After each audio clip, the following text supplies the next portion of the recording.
de, aunque sea como muy tedioso, pero para que lo tengan después, hacer como una recopilación de los antibióticos que más usamos, cuándo se usa, cómo se usa, qué grama ataca, como para que tengan esa información de base que en verdad siento que no se pasa en ninguna parte, ¿ya?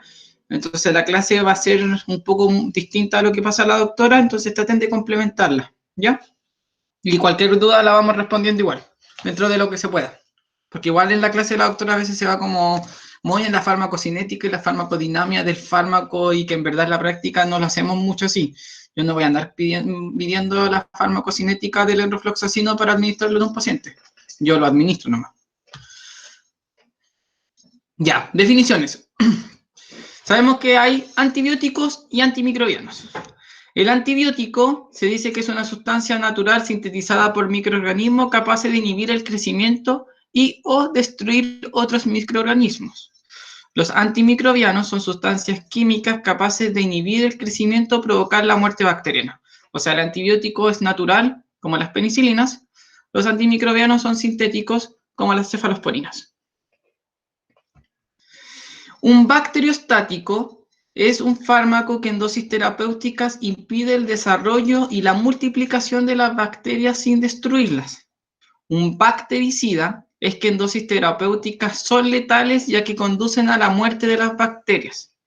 Pero hay muchos bacteriostáticos, por no decir todos, que en ciertas dosis incluso son bactericidas, porque normalmente los bacteriostáticos son los antibióticos que, por ejemplo, actúan en la membrana o en la formación de proteínas de las bacterias.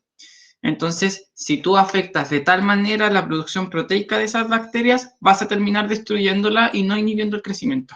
Entonces pasó a ser un bactericida.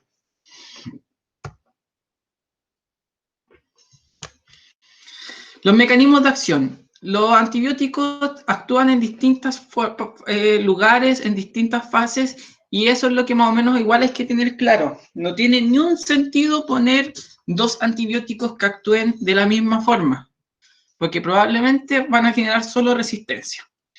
Por ejemplo, los beta-lactámicos, los aminoglucósidos, la vancomicina, actúan inhibiendo la síntesis de la pared celular. En los beta-lactámicos son los más clásicos, la ampicilina, la amoxicilina, la penicilina, el cefadroxilo, la ceftriaxona. Los fármacos que actúan inhibiendo la síntesis de proteínas, y muchos son bacteriostáticos, como les decía, como las tetraciclinas, los florfenicol, los macrólidos, lincomicinas, amonoglucósidos. Están los que inhiben el metabolismo bacteriano, como las sulfas y las trimetopines. Los que inhiben la actividad o la síntesis de DNA, como las fluorquinolonas, y los que alteran la permeabilidad de la membrana celular, como las polimixinas. En verdad, las polimixinas creo que solo lo he visto de forma óptica, ¿ya? Pero esto es importante que más o menos lo tengan claro para que no utilicen dos antibióticos que van a tener el mismo mecanismo, es más que nada por eso, ¿ya? Si van a mezclar antibióticos, mezclen uno que inhibe la síntesis de la pared celular con uno que inhibe el metabolismo o con uno que inhibe la actividad, pero no mezclen dos antibióticos que inhiben la síntesis de la pared porque no tiene ni un sentido. Los objetivos de una terapia va a ser mantener concentraciones efectivas del antimicrobiano en el sitio de infección sobre una concentración mínima inhibitoria y durante un tiempo suficiente para lograr una eficacia clínica y una respuesta bacteriológica. Cosas que son importantes, siempre que vamos a utilizar una terapia con antimicrobiano, hay que evitar la aparición de efectos indeseados en el animal, evitar la aparición de resistencia bacteriana y evitar la presencia de residuos o productos de origen animal en el caso de que sean animales de abasto. Son tres cosas que siempre hay que tener en mente. La concentración mínima inhibitoria es una concentración en la cual los niveles plasmáticos de antibióticos en sangre son lo suficientes para inhibir el crecimiento. Normalmente, esto en laboratorio, uno establece cuántos miligramos, por ejemplo, se necesitan para inhibir el crecimiento de esa bacteria. Ahora, una vez que nos llevamos a la realidad, por ejemplo, la bacteria está en el tracto urinario, ¿cuántos miligramos de, no sé, la amoxicilina que estoy tomando vía oral van a llegar al tracto urinario y van a ser capaces de inhibir el crecimiento de esa bacteria. Entonces hay muchos factores que están afectando y esa concentración va a variar según la bacteria y según el antibiótico. No todos son iguales. Y el antibiótico entonces debe ser capaz de alcanzar concentraciones sobre la concentración mínima inhibitoria para lograr los efectos terapéuticos deseados. Si estamos dando un antibiótico, por ejemplo, que yo sé que llega al tracto urinario, que yo sé que ataca, por ejemplo, tengo una infección urinaria por Escherichia coli, yo sé que llega al sistema urinario, yo sé que destruye la Escherichia coli, pero la concentración es tan baja que no alcanza a superar la concentración mínima inhibitoria, lo más probable es que la terapia no me va a ser efectiva, no voy a lograr matar la bacteria y al contrario voy a generar resistencia al antibiótico. Entonces, por eso es importante saber un poco las dosis que vamos a utilizar. Y por lo mismo es un indicador de eficiencia de nuestro antibiótico. Como les decía, como hablaba un poco de los fluidos, acá también es súper importante tener en claro las características de mi paciente. Hay patologías que a veces no son necesarias tratar con antibióticos. Entonces, ¿existe una infección o un riesgo de infección en mi paciente? ¿Es necesario dejar antibióticos? ¿Es necesario dejar antibióticos, por ejemplo, en una diarrea? A lo mejor no. Si un paciente está compensado, tiene buena perfusión periférica, el intestino está bien perfundido, tiene diarreas que ni siquiera son con sangre, lo único que tenemos que hacer es controlar el cuadro, controlar la diarrea y lo vamos a superar. Ahora, si ese mismo paciente que está con diarrea, pero que llega a lo mejor deshidratado y con un shock hipodinámico por deshidratación, en un estado de descompensación, que además es un paciente geriátrico, que normalmente se ve mucho más afectado por todo, a lo mejor en este paciente tengo que dejar antibióticos porque la perfusión de mi intestino no es la adecuada y necesito cubrirme para que no exista una translocación bacteriana.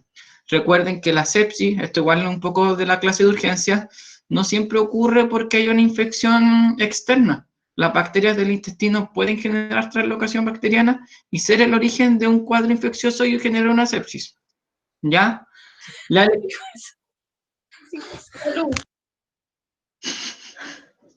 la elección de los tipos de terapia también es súper importante.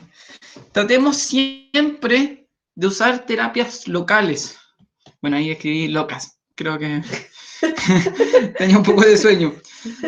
Tratemos siempre de utilizar terapias locales y solo cuando es necesario terapias sistémicas. Sabemos que en todos los casos no se puede.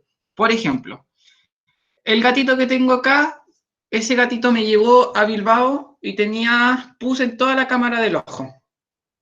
Probablemente si hubiese sido una conjuntivitis simple, yo solo lo hubiese dejado antibióticos en gotas, en colirio. Pero en este caso, de verdad estaba muy comprometido, entonces tuvimos que dejar antibiótico local y antibiótico sistémico. Un paciente que llega, no sé, con un pioderma en la piel. El pioderma normalmente es secundario, muy raro que un pioderma sea primario. Requiere normalmente que las defensas de las pieles estén afectadas. Si está el organismo con su capacidad normal, no tendría por qué infectarse por las bacterias normales que hay. En esos casos, lo que más se está tratando de hacer es usar terapia local en vez de terapia sistémica, para evitar la resistencia y para evitar todo lo que hemos hablado de resistencia a los antibióticos. Otro punto importante, como les decía, es la edad de los pacientes. Y eso incluso tiene que ver con cómo son las dosis que utilizamos. En pacientes neonatos, normalmente las dosis que tenemos que utilizar son dosis más bajas, porque su hígado y su riñón no están funcionando de forma adecuada. Entonces, el antibiótico que vamos a utilizar, tenemos que tener claro que no va a generar afecciones en los cartílagos de crecimiento, por ejemplo, que su metabolización hepática y renal va a ser por ese lado y en esos casos normalmente bajamos un poco las dosis. Pero si tenemos un antibiótico que es hidrosoluble, ¿se acuerdan que les dije que el contenido de agua en un cachorro o en un paciente neonato es muy alto? Y cuando calculábamos los fluidos de mantención en un cachorro también eran mayor. Por lo mismo, probablemente las concentraciones, las dosis de antibióticos en un paciente muy pequeño van a tener que ser altas porque son hidrosolubles, el cachorro tiene más agua y tenemos que llegar a todos lados. ¿En qué situaciones se deja una terapia sistémica versus dejar una local más sistémica? Pregunta Constanza. Va a depender netamente de la patología y de las afecciones. Por ejemplo, un paciente que tenga no sé, un hipotiroidismo y tenga una pioderma superficial, puedes dejar una terapia local. Ahora, si la pioderma que tiene este paciente ya es un pioderma profundo, ¿a qué me refiero? Un pioderma superficial, normalmente vaya a haber un poco de enrojecimiento en la zona, que les duele mucho, pero no ves más allá de eso. En un pioderma profundo ya ves que las capas de la dermis y epidermis se rompieron y ya hay costra y está mucho más afectado. En esos casos, en un pioderma profundo, tienes que dejarte antibiótico local y antibiótico sistémico.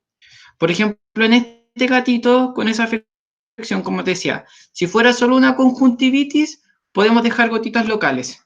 Si fuera una, ¿cómo se llama? En este caso que había pus dentro de la cámara, mis gotitas no van a ser capaces de cruzar la cámara del ojo y además tengo que mezclarlo con antibiótico sistémico.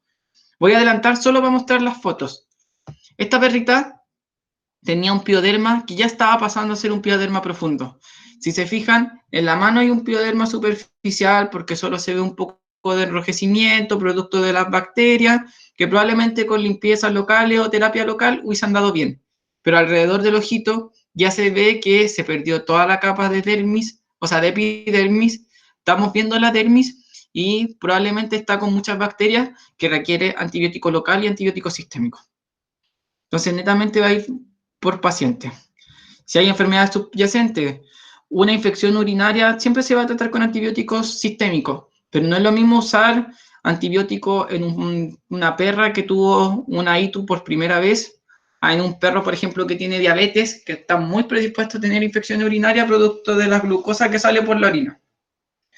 También es importante saber el tipo de terapias previas. No es lo mismo, por ejemplo, en el perrito que mostré con la afección en el ojo, que yo le diga, no, ¿saben qué? Ya probé con tal antibiótico y no me funcionó. Significa que probablemente ese perro tiene una resistencia a ese antibiótico. Tenemos que usar otro que sea de otra familia y otro que actúe distinto y ojalá que no haya resistencia.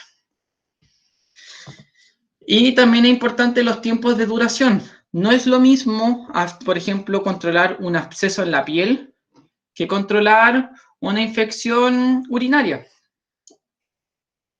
Dice que si puedes ir comentando las bacterias que pueden encontrarse en estos pacientes, si te acuerdas, o si sale más adelante, ignoren. Ya, vamos a tratar de las que me acuerdo como a grandes rasgos. Normalmente en la piel lo que más hay es Staphylococcus pseudointermedio, que es como la bacteria normal en la piel del perro que genera afecciones. La Escherichia coli es como el comodín. La Escherichia coli es la que genera la infección urinaria en grandes proporciones. En las piometras, la Escherichia coli es la que está involucrada casi en el 80% de las piometras, si no es Streptococcus.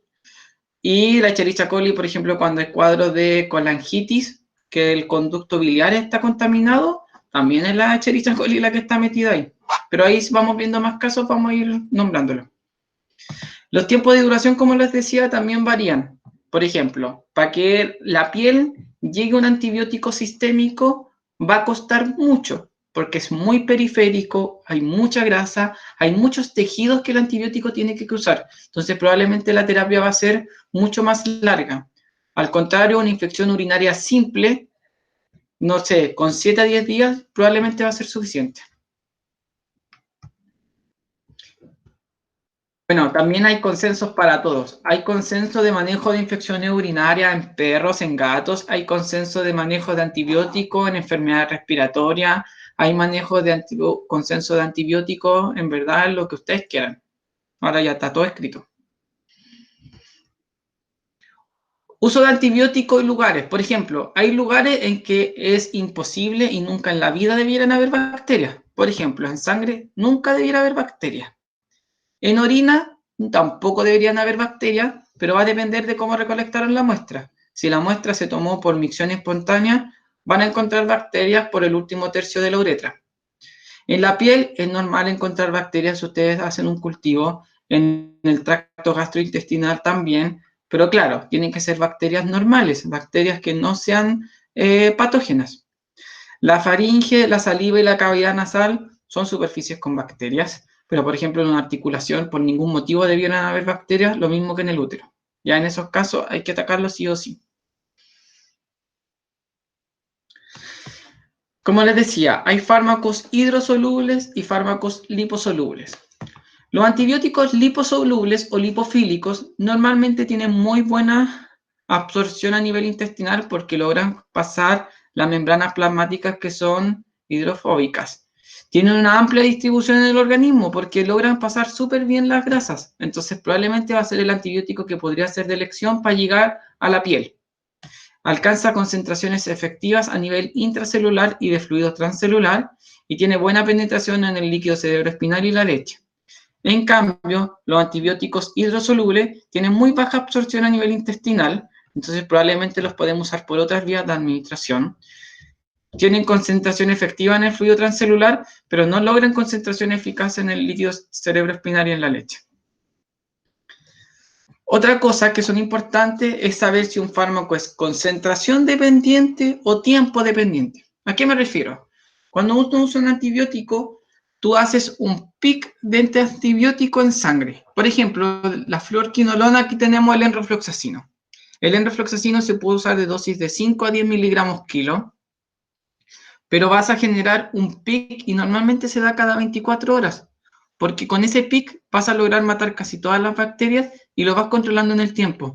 No es que el fármaco funcione por mantener una concentración plasmática estable, igual que el metronidazol y los aminoglucósidos. Y de hecho, muchas veces hemos usado que, sobre todo en perros que toleran mucho más el enrofloxacino en algunas ocasiones, podemos usar una dosis inicial de 15 miligramos kilo para atacar de forma agresiva y las dosis siguientes que sean a 5 a 10 miligramos kilo. En cambio, hay fármacos que son tiempo dependientes. ¿A qué me refiero? A que necesitan mantener concentraciones plasmáticas siempre en el mismo nivel. En ese caso tenemos las tetraciclinas, las micrólidos, las lincomicinas, pero lo que más usamos son los betalactámicos. Por ejemplo, la ampicilina o las cefalosporinas de primera o segunda generación que la usamos endovenosa, como logramos mantener concentraciones plasmáticas, por eso los ritmos horarios son cada 8, cada 12 horas, no más que eso. O incluso podemos usar una infusión continua del antibiótico para alcanzar concentraciones plasmáticas por mayor tiempo y poder usar el efecto deseado. ¿Los antibióticos que se dan orales serían tiempo dependientes? No todos. Por ejemplo, la amoxicilina, que es oral, es tiempo dependiente, pero por ejemplo, el enrofloxacino, que también existe presentación oral, es concentración dependiente. Eso va a depender del ritmo, te da más que nada el ritmo horario que tú vayas a utilizar y las dosis. Porque si usas, por ejemplo, una gran bomba de amoxicilina al doble de la dosis, probablemente tu efecto va a ser el mismo que lo uses a la dosis normal, pero si le aumentas el ritmo horario, va a ser más eficiente a que le des una gran bomba una vez al día. No sé si se entiende. ¿Ahí sería cada 24 horas? Sí, el enrofloxacino es cada 24 horas. ¿Estamos? ¿No es la Javier Alfaro? Ya. Los vamos. Nosotros a ti. Criterios de selección. Entonces, cosas que tenemos que tener importantes en el momento de elegir un antibiótico. ¿Cómo funciona el antibiótico? La naturaleza que tiene es liposoluble, es hidrosoluble y los volúmenes de distribución, el espectro contra el que actúa, cómo está la inmunidad del huésped y el mecanismo de excreción. Si hay excreción renal y yo estoy con una falla renal, probablemente no lo voy a utilizar. O si tiene una excreción hepática y estoy con falla hepática, no lo voy a usar o voy a ajustar la dosis o voy a bajar las dosis que voy a utilizar. Estas recomendaciones las saqué de un libro de medicina humana, se las voy a leer más que nada porque igual son como criterios bien universales que la doctora igual los como nombraba en su clase y es súper importante que los tengan al momento de usar antibióticos. Una terapia de antibiótico efectivo tiene que iniciarse tan pronto como sea posible en pacientes con una infección potencialmente mortal. Hay que enviar muestras para evaluar cultivo y antibiograma lo antes posible. Lo ideal siempre es tratar de usar antibióticos con cultivo y antibiograma en mano, no tanto de forma empírica. Prescribir de acuerdo con las políticas y directrices locales y nacionales, evitando agentes de amplio espectro. Por ejemplo, en Chile está muy mal utilizado el enrofloxacino porque lo que más se pide es no usarlo porque tiene el mismo mecanismo y genera resistencia cruzada con la... Ay, lo que se usa para infección urinaria en humanos. Olvidé el nombre en estos minutos.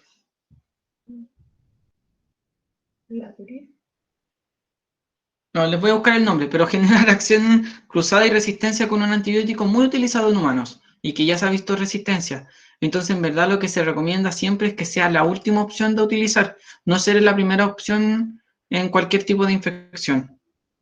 Indicar con claridad las indicaciones de los propietarios para que nosotros podemos estar utilizando muy bien un fármaco, pero si el dueño no lo entendió, lo va a usar mal y vamos a generar resistencia. Prescribir el curso antibiótico lo más corto posible, pero eso también tiene sus contras. Como les decía, por ejemplo, controlar un absceso en piel tarda mucho en que el antibiótico llegue a la zona, entonces probablemente los tiempos que se habla estamos hablando de 1 mes de antibióticos, y eso es lo más corto que podemos utilizar.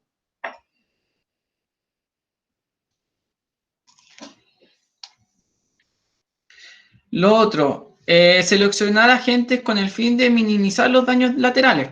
Por ejemplo, hay antibióticos que generan daño gastrointestinal. Si sabemos que tenemos un paciente muy sensible a nivel gastrointestinal, no usemos ese antibiótico, usemos otro. Si tenemos un cachorro y vamos a usar un antibiótico que inhibe el crecimiento del cartílago o que la calcio, no lo usemos, usemos otro. Utilizar la profilaxis quirúrgica antibiótica en dosis únicas siempre que sea posible. De hecho, lo que más se trata de hacer es no dejar antibióticos realmente en un procedimiento quirúrgico. Lo ideal es que un procedimiento quirúrgico sea completamente aséptico, que todo sea muy limpio y en verdad no sea necesario usar antibióticos a menos que hagas una cirugía en algo que sea sucio, la boca, el intestino o elementos de ese tipo. Si no, no debería ser ni siquiera necesario usar antibióticos. La Andrea dice, ¿será el ciprofloxacino? Ese mismo. Hay contaminación, hay resistencia cruzada entre el ciprofloxacino y el enrofloxacino. Entonces, lo que más se pide en veterinaria es no usar en exceso y no abusar del enrofloxacino. Pero en verdad, no se hace. Gracias. Consultar a los expertos. Hablaste de antibiótico que se usa cada 24. ¿Cómo saber eso? ¿Experiencia? ¿Sale en el envase? Muchos antibióticos salen en el envase. Igual las dosis de algunos envases, por ejemplo, no son tan recomendadas. El Sinulox, que es amoxicilina con ácido clavulánico, normalmente las dosis del envase son dosis bajitas. Entonces, de repente, con las dosis del envase no te resulta. Ahí la mejor opción es que uses Vademecum. Hay libros de Vademecum y en verdad tú hasta en internet tú podés buscar el nombre del medicamento y te salen las dosis y los ritmos horarios. Sobre todo de antibióticos que son como fármacos más utilizados. De lo que más encontráis los ritmos horarios son de los antibióticos y de los fármacos para manejar dolor. Al menos los más utilizados. No sé si quedó claro. No han dicho nada. Ya. Otras cosas que salían como los consensos de medicina humana es que a las 48 horas revisar la necesidad de un tratamiento antibiótico en curso basado en el estado clínico de un paciente y los resultados disponibles en microbiología. Esto normalmente ocurre en pacientes que estén en estado de sepsis, pacientes críticos, en que empezáis con una bomba de antibióticos tan potente que ya después, si el paciente ya está estable, puedes descalar y empezar a usar antibióticos menos potentes, pero de la misma familia, por ejemplo. Alguien pregunta, lo de profilaxis quirúrgica. Algunos vets dejan antibióticos cuando se hace OVH y otros no. ¿Qué es lo ideal? Lo ideal es no dejar, pero va a depender del estado de asepsia que se usa en el paciente. El pabellón está estéril, los guantes que se usan están estériles, el material quirúrgico está estéril, todas esas cosas hay que preguntárselas. Si no están estériles o no cumplen con esos requerimientos, mejor dejar antibióticos. Ok. Dice, entonces, si es necesario continuar con el antibiótico, use los datos de susceptibilidad antimicrobiana individual, local o nacional para sustituir o cambiar agentes pensando en un antibiótico de espectro estrecho si es posible. Claro, si nosotros, por ejemplo, partimos con un antibiótico que se hable que sea de amplio espectro, mandamos a hacer un cultivo y nos dice que es sensible a tal bacteria sensible a tal antibiótico, podemos cambiar específicamente ese antibiótico para tener un daño, un ataque mejor contra la bacteria y no generar resistencia. Siempre que sea posible, cambie de terapia intravenosa a terapia oral. Y si todo se requiere antibiótico intravenoso, considerando la terapia antibiótica parental ambulatoria. Pero eso son, como le digo, son muy cosas de medicina humana. Ahora, voy a empezar a nombrar como todos los tipos de antibióticos, traté de hacer resúmenes de los que más utilizamos en veterinaria, como para que los tengan ahí. Como les decía, la doctora pasó muy por encima de esto, habló un poco de cómo actúan, pero también es importante que ustedes sepan más o menos las características de cada fármaco, ¿ya? Entonces voy a tratar de centrarme un poco en eso. Y es más que nada para que lo tengan. Los beta-lactámicos actúan sobre las proteínas de la pared bacteriana encargada de mantener íntegra la pared. Es bactericida, porque si destruyen la pared, destruyen la bacteria. La farmacocinética tiene un volumen de distribución bajo, entonces no va a tener buena llegada a ciertos lugares, y la vida media de eliminación es corta, de 0,5 a 1,5 horas. Por eso hay que tener concentraciones plasmáticas estables, y normalmente hay muchos fármacos que se dan cada 8 horas en estos casos. Los mecanismos de resistencia que se han generado con los beta-lactámicos están en que hay impermeabilidad de la membrana externa de la bacteria al antibiótico. Las bacterias han sido capaces de modificar sus membranas y disminuir la afinidad del antibiótico, producto de la producción de beta-lactamasa. Y ahí sale que son de origen cromosómico y por los plásmidos de conjugación y transformación se lo han ido pasando de una bacteria a otra. Tenemos en el caso de las penicilinas, sal sódicas o sal potásicas, sal proteínica y sal benzatínica. Hay 3 tipos de penicilina, ¿ya? Tienen distintos tiempos de duración y distintos tiempos en donde alcanzan las concentraciones, ¿ya? Son ácidos fuertes, tienen una excreción de un 80% renal. Entonces son, por ejemplo, muy útiles para una infección, una cistitis bacteriana, porque casi todo el antibiótico se va a eliminar por esa vía. Pueden actuar en conjunto con aminoglucósidos o inhibidores de la beta-lactamasa. Presentan muy baja toxicidad y generalmente los efectos adversos que presentan son reacciones alérgicas. Por ejemplo, hay mucha gente que es alérgica a la penicilina. Las penicilinas, el espectro que tienen, y por eso les decía que traté como de ir hablando uno por uno, actúan en bacterias aerobias positivas. También pueden actuar sobre anaerobios obligados y tienen un rango de acción muy estrecho contra gram negativos. Normalmente son bacilos como Pasturella o Haemophilus somnus. Los usos clínicos que tienen normalmente es cuando nosotros sospechamos de una infección producto de un gram positivo. Una infección a veces en piel igual se puede utilizar. Normalmente utilizamos la amoxicilina con ácido clavulánico si sospechamos de un Streptococcus.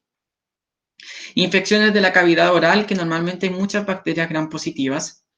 Biometra, pero que no sean producto de Escherichia coli, aunque también tiene cierta acción contra Escherichia coli, porque como les decía, tiene un rango estrecho contra gram negativos. En algunos abscesos, tiene alta concentración en orina contra Streptococcus y Staphylococcus, que son de las bacterias más comúnmente encontradas en infecciones urinarias, aparte de la Escherichia coli.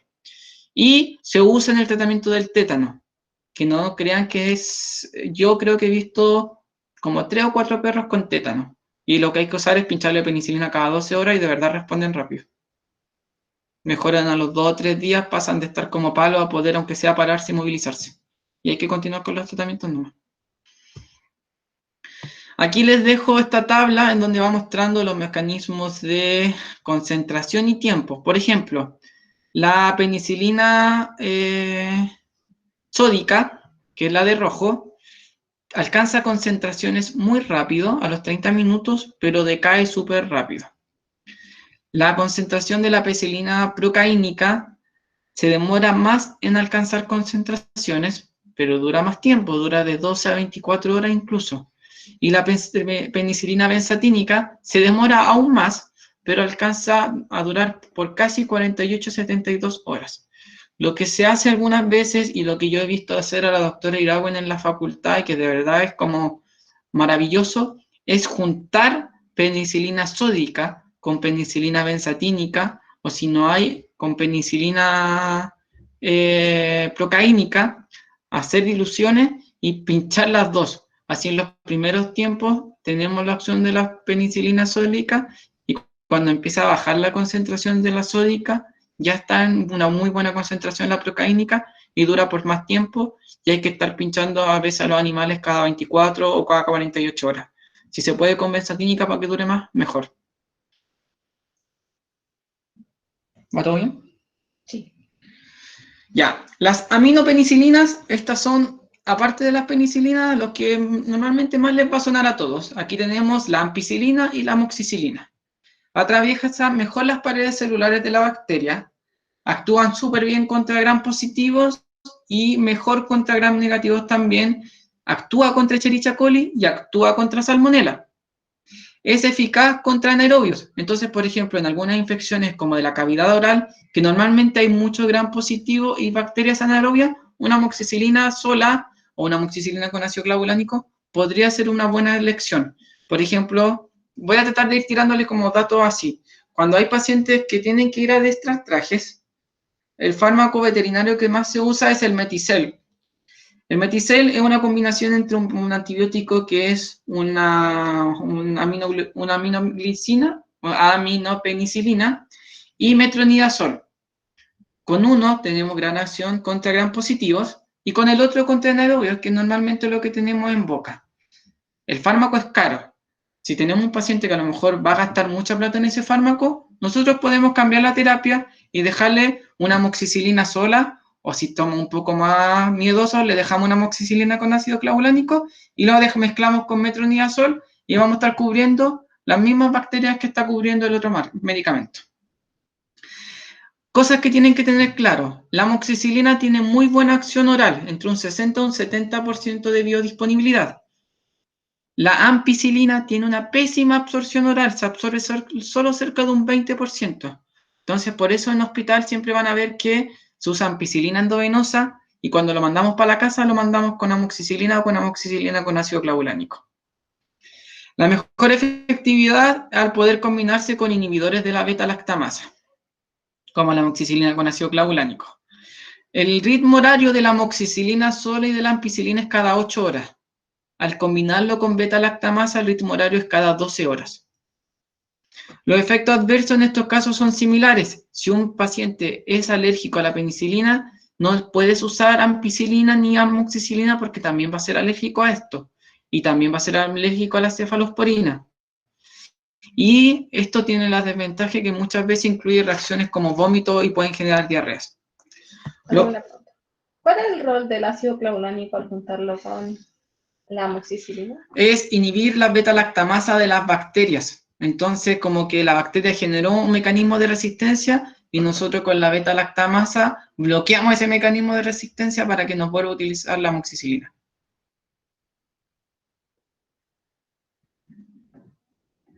Supongo que quedó claro.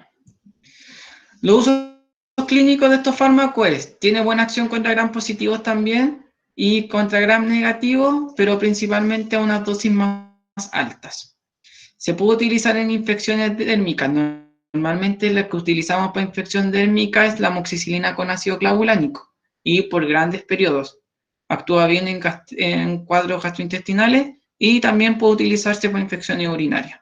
Pero en estos casos no actúa contra las pseudomonas. ¿Nasla, estás por ahí? Sí, acá estoy. ¿Qué pasó? ¿Nasla?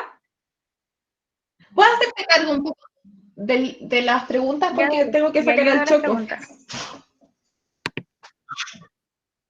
Ya. Gracias.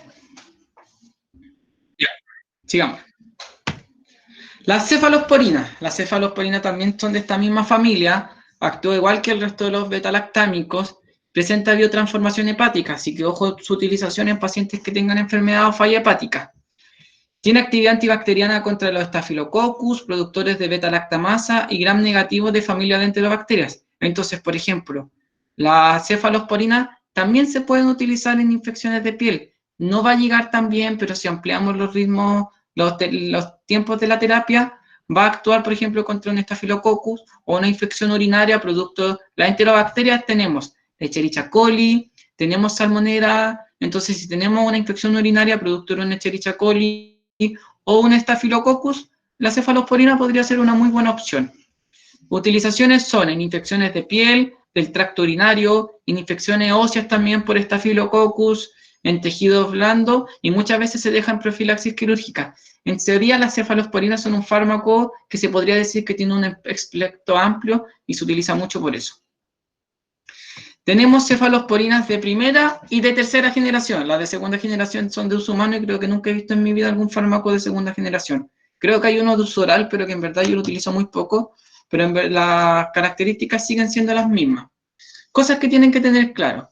La cefalosporina de primera generación tenemos cefadroxilo, cefazolina, cefalexina. Si ustedes van a usar un fármaco vía endovenosa, la única opción que tienen es la cefazolina. Si lo quieren mandar para la casa y continuar con una cefalosporina de primera generación, pueden utilizar cefalexina, que hay de uso veterinario, o cefadroxilo, que hay de uso veterinario, pero también hay de uso humano y es mucho más barato. Tiene buena acción contra gram positivos y contra algunos gram negativos como E. coli, Klebsiella o Proteus. La cefalosporina de tercera generación, esto tienen que marcarlo como la última opción que tenemos. En verdad son de los fármacos que más se tratan de guardar y de los antibióticos que estamos evitando a todas costas que se genere resistencia, porque es una de las cosas más potentes que tenemos. Tenemos la cefalexima, la ceftazidima y la ceftriaxona. Tiene muy buena distribución a los tejidos, muy eficiente contra gram negativo, resistente a otros antibióticos. Entonces, actúa bien contra gram positivos y actúa bien contra gram negativos. Ahora no tiene y no te va a cubrir anaerobios, o no te los va a cubrir tan bien. Entonces, si quieres también actuar contra anaerobios, vas a tener que mezclarlos con otra cosa. Solo la ceftazidima y la cefaperazona tienen buena actividad contra las pseudomonas. En verdad, la pseudomonas que genera muchos cuadros respiratorios, tiene mucha resistencia y normalmente se mezclan antibióticos para poder controlarlo. ¿Ya?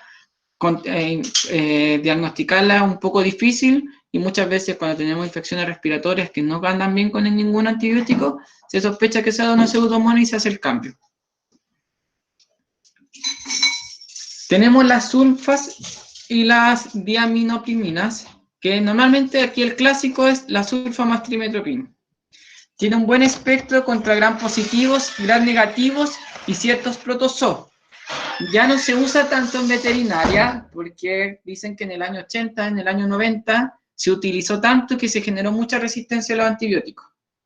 Pero se ha visto que como por mucho tiempo se dejó de utilizar, ahora nuevamente la resistencia desapareció y está teniendo muy buena acción.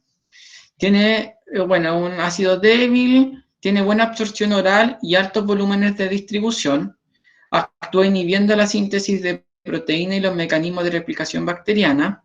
Es un bacteriostático, pero como actúa inhibiendo la síntesis de proteína, si lo usamos en una dosis más alta, también va a ser bactericida. En combinación con la diaminoprimina, que en general el trimetopin, se transforma en un bactericida. Tiene alta unión a proteínas, ojo con eso. Cuando hablamos que un fármaco tiene alta unión a proteínas plasmáticas, tenemos que tener cuidado con las dosis cuando tenemos deficiencia de albúmina. Porque si dice que un 75% del fármaco a una dosis normal, en un paciente normal, está unido a albúmina, si tenemos un paciente con hipoalbuminemia, esto va a aumentar y podemos pasar a dosis tóxica. Se elimina por excreción renal y tiene biotransformación hepática. ¿Ya? Los efectos secundarios que se pueden generar son obstrucción de tractos urinarios por cristales de sulfamida, puede generar reacción alérgica, tiene un antagonismo con el ácido fólico, tiene metabolismo hepático, así que puede generar hepatitis, alteraciones en tiroides y queratoconjuntivitis seca, pero se utiliza mucho en infecciones respiratorias, cutáneas, urinarias o gastrointestinales. Yo personalmente lo he usado en cuadros gastrointestinales y respiratorios y ha andado bien. Y no he visto reacciones, estos efectos secundarios. Pero tampoco lo he utilizado mucho. Pero es barato, es muy barato. Ya está. De los antimicrobianos que inhiben la síntesis de proteínas, tenemos las tetraxiclinas. Actúan contra gram positivos, gram negativos, anaerobios y algunos protozoos, o sea, atacan todo. Normalmente se usa contra tratamientos de bacterias atípicas, normalmente bacterias intracitoplasmáticas, como la rickettsia, clamidias, micobacterias, el micoplasma, y también es de elección en casos de brucelosis, clamidia, ehrlichia o leptospira. Son bacteriostáticos que pueden llegar a ser bactericidas, tienen muy buena absorción oral y en algunas ocasiones es útil en vía intramuscular o endovenosa. Van a diferir la distribución y la eliminación según los fármacos. Hay fármacos de corta distribución y eliminación, como los que salen ahí nombrados, que son un poco enredados. Distribución intermedia, como el de hemoclicina, la metriciclina, pero en verdad lo que nosotros más utilizamos, que la doxiciclina, tiene una distribución larga y una eliminación larga. Como dato, la doxiciclina, la mejor forma de usarla es cada 24 horas, porque tiene circulación enterohepática y se dice que la vida media es cercana a 23 horas. Entonces no tiene sentido que lo den cada 12 horas. Denlo cada 24, va a funcionar. Presenta un volumen de distribución alto y atraviesa entre un 20 y un 25% de la barrera hematoencefálica. Por eso, por ejemplo, puede usarse contra clamidiosis o contra brucelosis, por ejemplo, cuando la brucela genera una discompondilitis, que es un lugar muy difícil de llegar.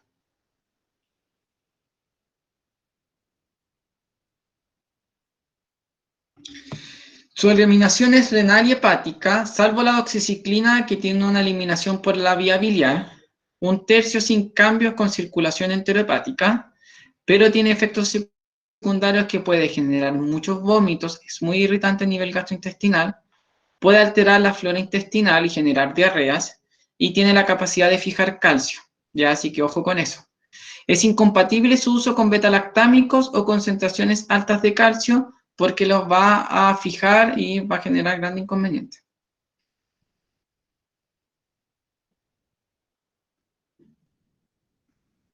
Los aminoglucósidos y las aminociclotodes, tenemos acá lo que más conocemos, la streptomicina, la gentamicina y la neomicina.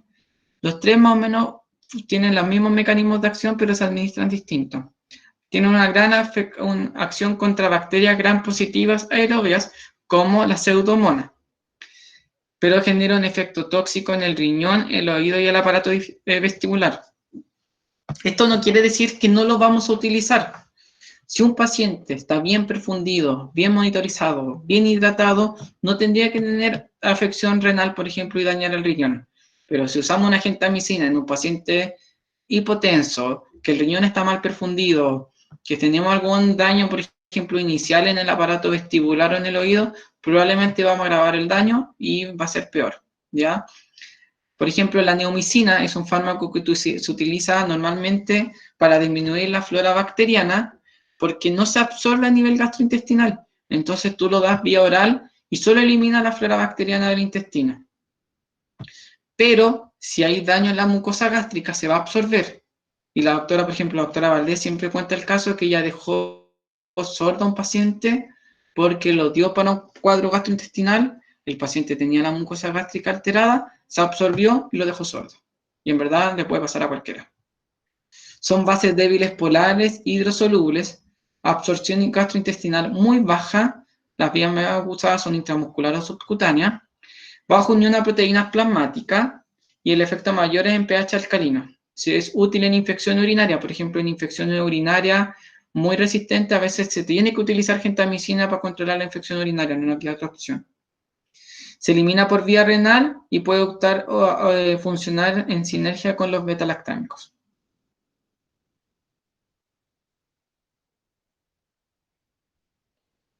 Los macrólidos, aquí tenemos la eritromicina, claritromicina, acitromicina.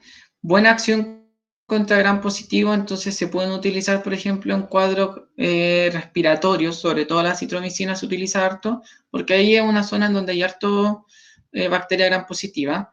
Es un bacteriostático. Se puede usar en infecciones de tracto respiratorio superior, genitourinario y de tejidos blandos.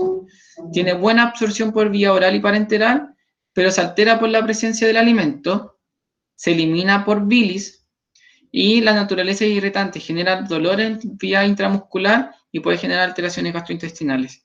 Está contraindicado el uso de eritromicina junto a corticoide y warfarina porque puede afectar estos factores. Puede generar hemorragias. De las lincomicinas tenemos la clindamicina. La clindamicina es un bacteriostático también que tiene una resistencia cruzada con macrólidos. Ojo con eso. Tiene buena absorción oral. presenta un amplio volumen de distribución. Entonces, siempre se dice que la clindamicina se tiene que usar, por ejemplo, para infecciones de hueso. Claro, porque tiene un amplio volumen de distribución, pero no es el único uso que se le puede dar. Se elimina por biotransformación hepática, tiene buen efectivo contra gram positivos, anaerobio, micoplasma, pero es muy ineficiente contra los gram negativos. Entonces, si queremos combinar, tendríamos que combinar con algo que tenga acción contra gram negativos.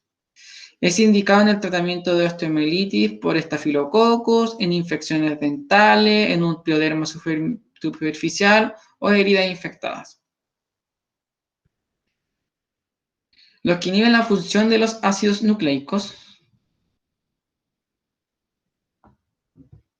En este caso tenemos las quinolonas y la fluorquinolona, y aquí es donde tenemos el enrofloxacino.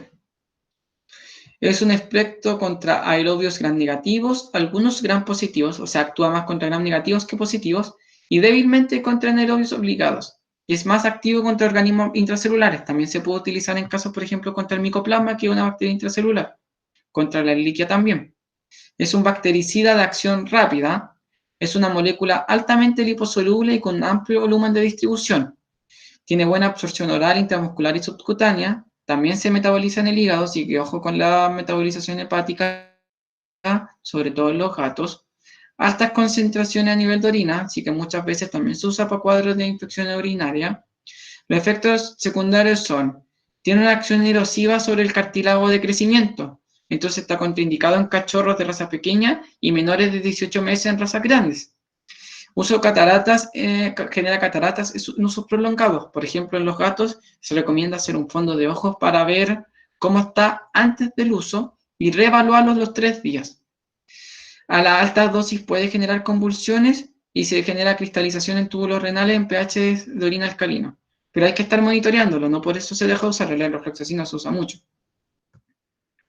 Y acá les dejé como resumen un poco de las familias, los mecanismos de acción que tiene, la acción si es bactericida, bacteriostático, los volúmenes de distribución con su liposolubilidad y su espectro, como para que tengan más o menos un ojo de cuándo poder utilizar cada cosa, dependiendo del órgano que está afectado, de la bacteria que ustedes creen que están actuando, y poder tener como criterios para poder elegirlo.